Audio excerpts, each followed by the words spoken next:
সবজি উৎপাদনের জন্য বিখ্যাত জেলা হলেও মেহেরপুরে এখন দেখা দিয়েছে সবজির আকাল। প্রতিদিন বিপুল পরিমাণ সবজি বাইরের জেলায় পাঠানো হলেও বর্তমানে সবজি নিয়ে কারাকারের অবস্থা।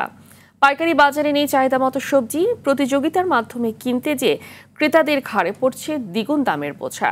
মেহেরপুর প্রতিনিধি মাজিদুল হক মানিকের রিপোর্টে বিস্তারিত জানাচ্ছেন লামিয়া তানজিন মাহমুদ। মেহেরপুরের গাংনী কাঁচা বাজার জেলার অন্যতম বড় এ পাইকারি সবজির বাজারে ভোর থেকে শুরু হয় চাষিদের উৎপাদিত সবজি ও মশলা জাতীয় ফসলের কেনাবেচা। তবে চাষিরা সবজি নিয়ে বাজারে প্রবেশ করতে শুরু হয় প্রতিযোগিতা। ধাক্কা আর ঠেলাঠেলি করে কাঙ্ক্ষিত পরিমাণ সবজি কেনার চেষ্টা করেন ব্যবসায়ীরা।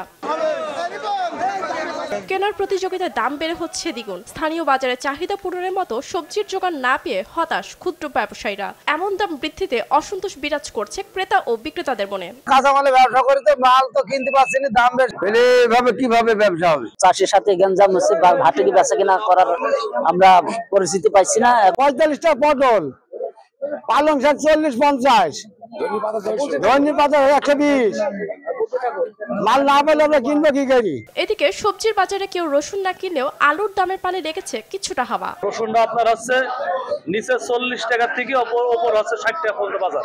আর আলুর বাজার ছিল 12 টাকা, বর্তমান বাজার হচ্ছে 17.5 টাকা কেজি। আলুটা বৃদ্ধি হয়েছে, আলুটা হচ্ছে অনেক সবজি নষ্ট হয়ে গেছে, তো নষ্ট হয়ে যাওয়ার কারণে আপনার আলুটার উপরে চাহিদা বাড়িছে। এদিকে অল্প কয়েকদিনের মধ্যে সবজির বাজার নিয়ন্ত্রণে আসবে বলে জানালেন ব্যবসায়ীরা। ঈদের গলা উৎপাদন হয়ে গেলেই তখন বাজার আবার ধীরে ধীরে কমবে। সবজির বাজারে দামের পালে হাওয়া না দিয়ে চাষি সহ ক্রেতা বিক্রেতার কষ্টার্জিত অর্থের যথাযথ মূল্যায়ন চান সংশ্লিষ্টরা। লামিয়া তানজিন মাহমুদ, RTV।